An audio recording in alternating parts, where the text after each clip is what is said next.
Olá, seja bem-vindo, seja muito bem-vinda a mais uma edição do Nordeste News. A partir de agora, você vai ficar por dentro e acompanhar os principais destaques da região Nordeste. Confira agora os principais destaques de hoje. Piauí cria a área de proteção ambiental do Vale dos Buritis e Carnaubais. O governo de Sergipe deve mais de 244 milhões para aposentados e pensionistas por causa de desconto ilegal. Voo com brasileiros deportados dos Estados Unidos chegará a Fortaleza com 135 passageiros na sexta-feira. RN sanciona a lei que obriga a divulgação de informações sobre o cyberbullying. Todos os detalhes sobre este e outros assuntos a gente conta agora. Nordeste News está no ar.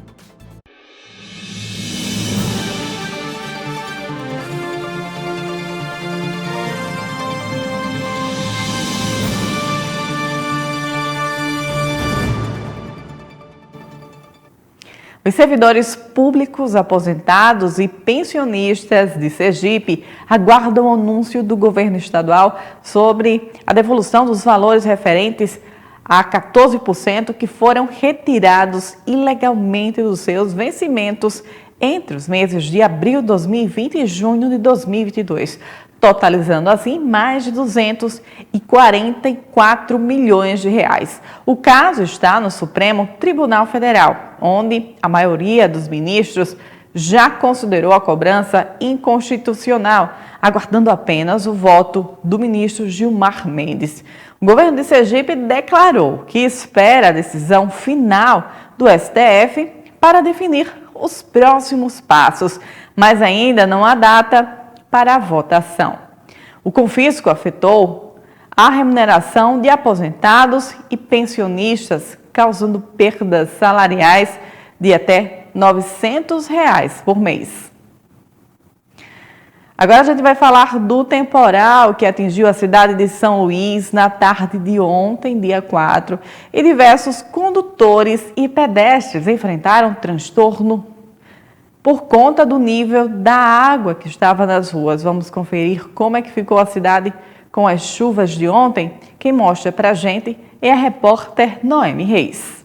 O temporal começou no início da tarde de ontem. Vídeos divulgados nas redes sociais mostram a situação em várias áreas de São Luís. Pontos de alagamentos foram registrados em uma das principais avenidas da capital, a Avenida Guajajaras, no bairro São Cristóvão e na Forquilha. Apenas alguns minutos de chuva foram suficientes para inundar vários trechos da avenida.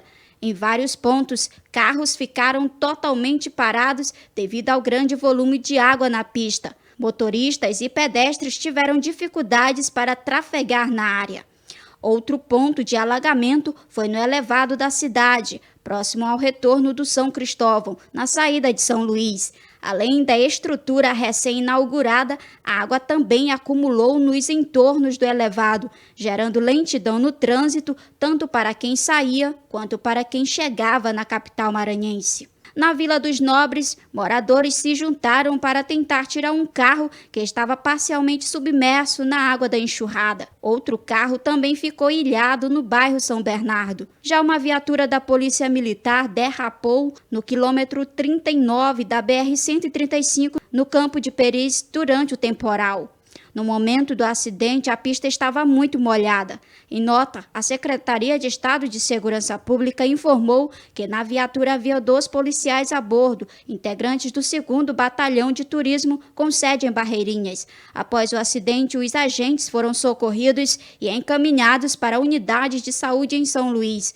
Um deles, segundo a SSP, sofreu escoriações, mas sem lesões graves. Já o segundo não apresentou ferimentos. Os transtornos causados pelas fortes chuvas na Grande São Luís acontecem todos os anos. Basta poucas horas de chuva para os problemas acontecerem. É que o grande acúmulo de água, associado também aos problemas de drenagem, acaba causando transtornos à população que tem que enfrentar esse desafio a cada período chuvoso.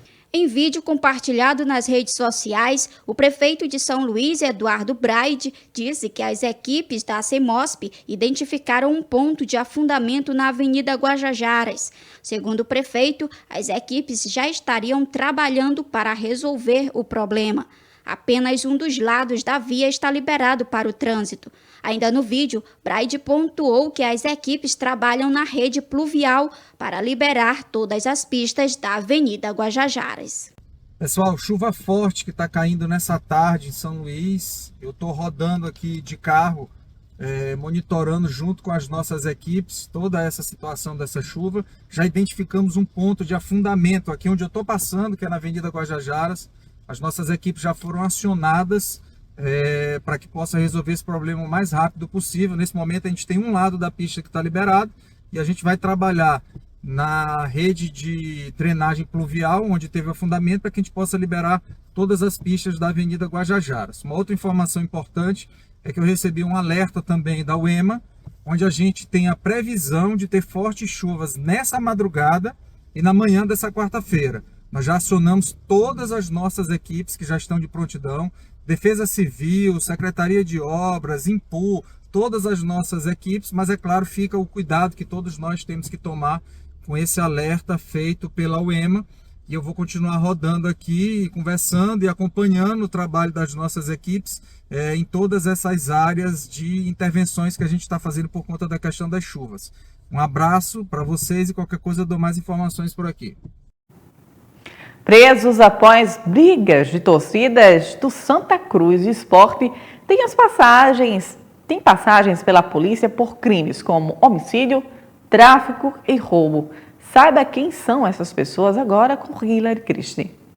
Isso mesmo, Alana. No sábado, dia 1º, membros de torcidas organizadas do Santa Cruz e do Esporte provocaram uma onda de violência horas antes de um jogo entre os dois times.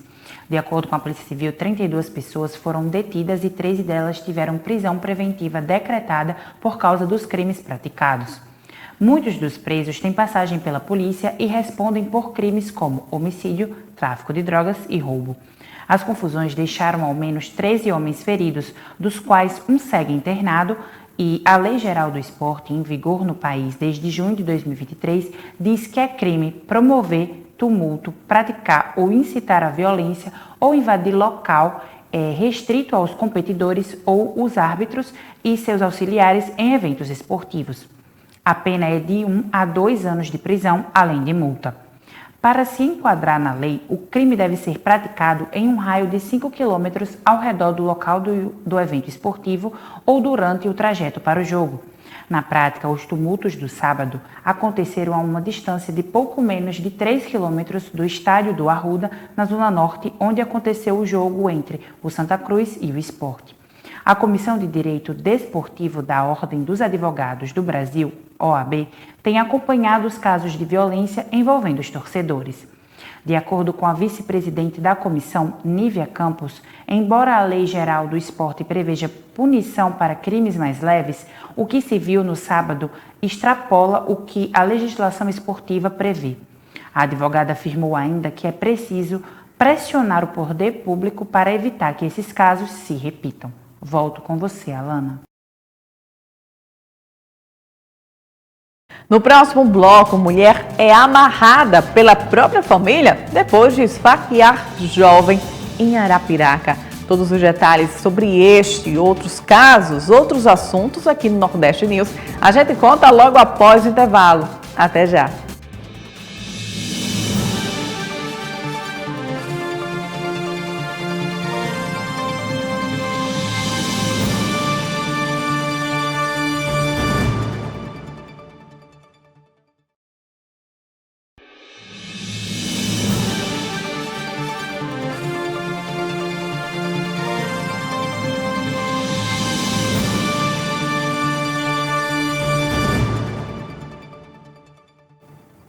Estamos de volta com o Nordeste News. Começamos este bloco falando de saúde pública.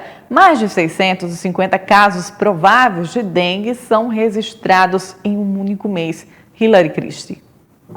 Isso mesmo, Ana. A Paraíba registrou 674 casos prováveis de dengue no mês de janeiro de 2025, de acordo com o boletim de arboviroses divulgado pela Secretaria de Saúde.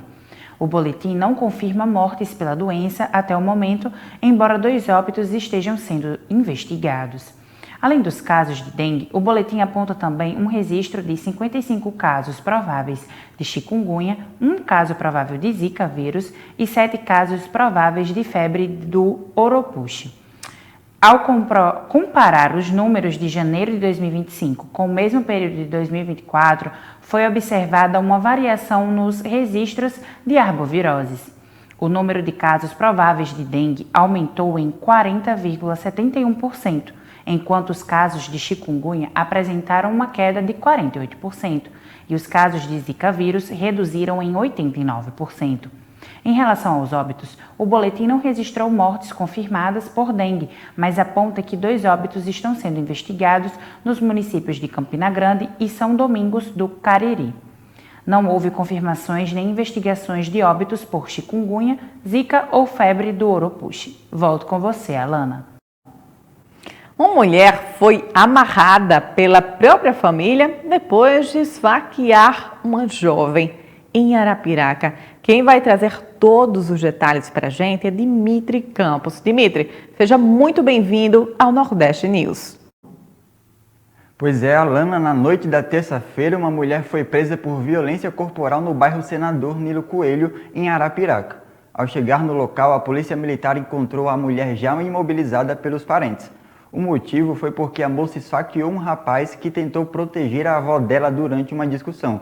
Testemunhas informaram que a mulher é usuária de drogas e estava transtornada durante o ocorrido. Diante do acontecimento, ela recebeu voz de prisão e foi encaminhada, junto com os demais envolvidos, à delegacia plantonista de Palmeira dos Índios, onde ficou detida. Volto com você, Alana. A seguir, foi sancionada a lei que obriga a divulgação de informações sobre o cyberbullying. Todos os detalhes após o intervalo. Até já!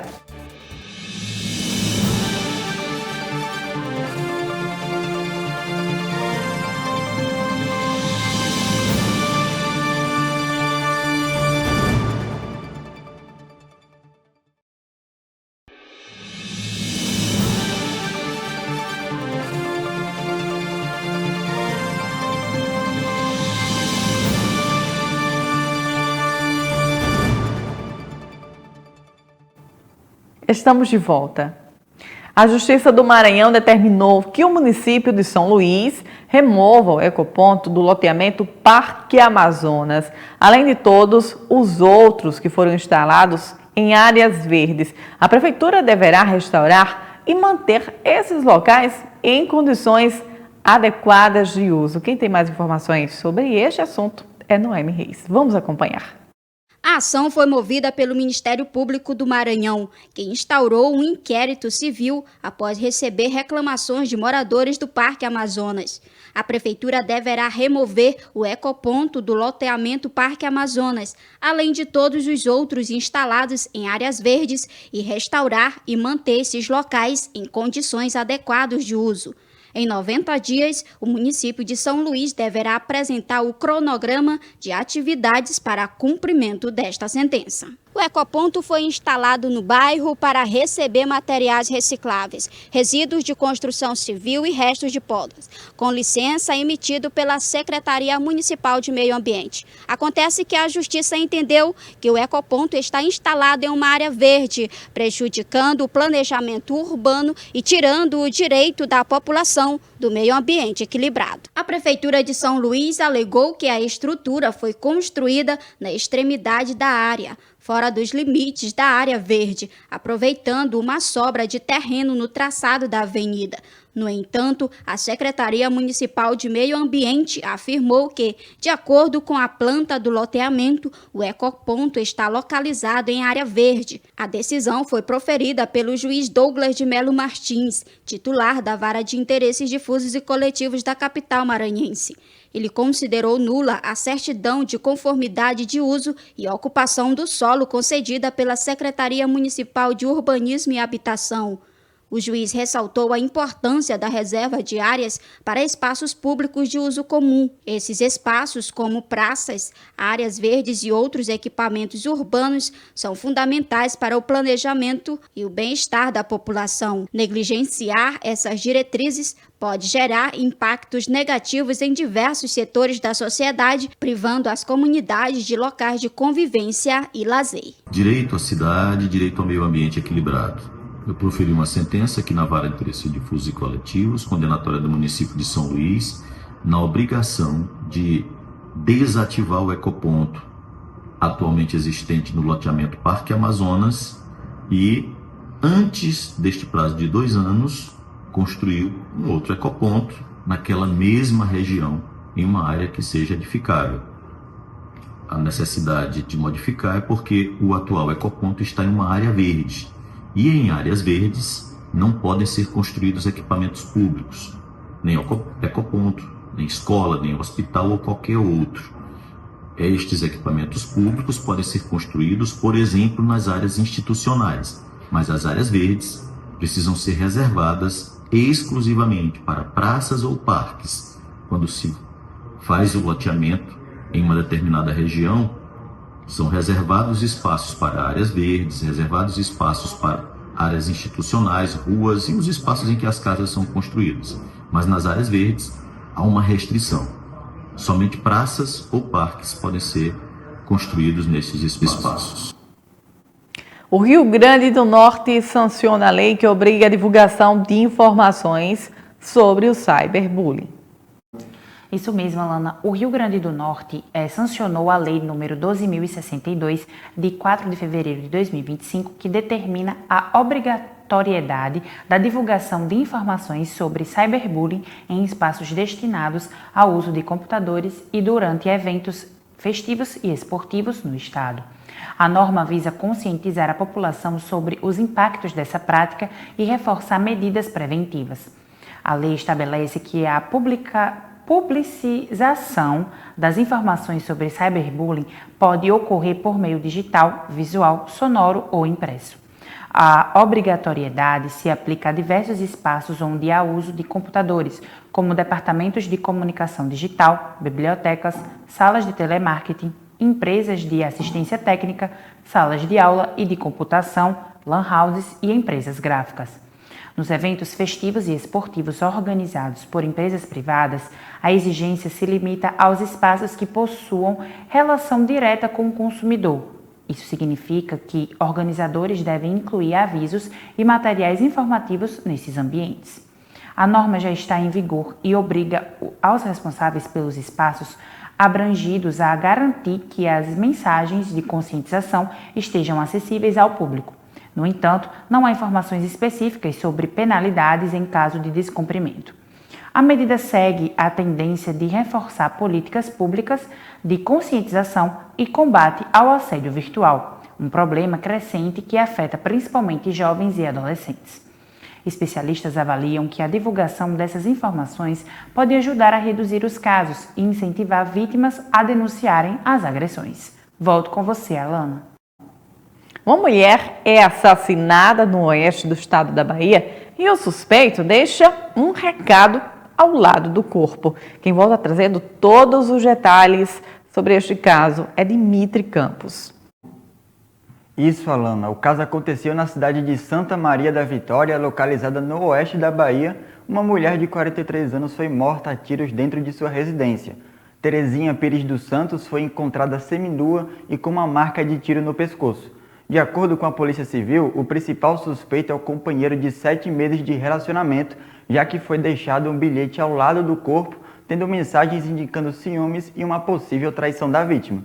A polícia informou que o suspeito ainda não foi localizado, mas foi apreendida a moto do homem que estava abandonada perto do Riacho Seco. No local do crime foram encontrados 2 celulares e uma marca do pneu de um carro. Volto com você, Alana.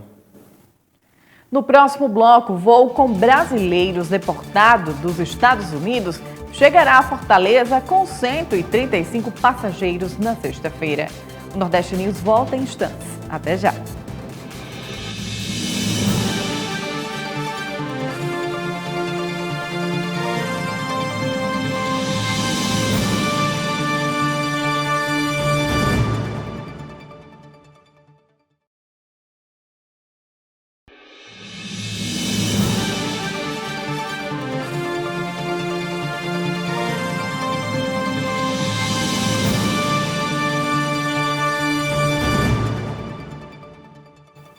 Estamos de volta.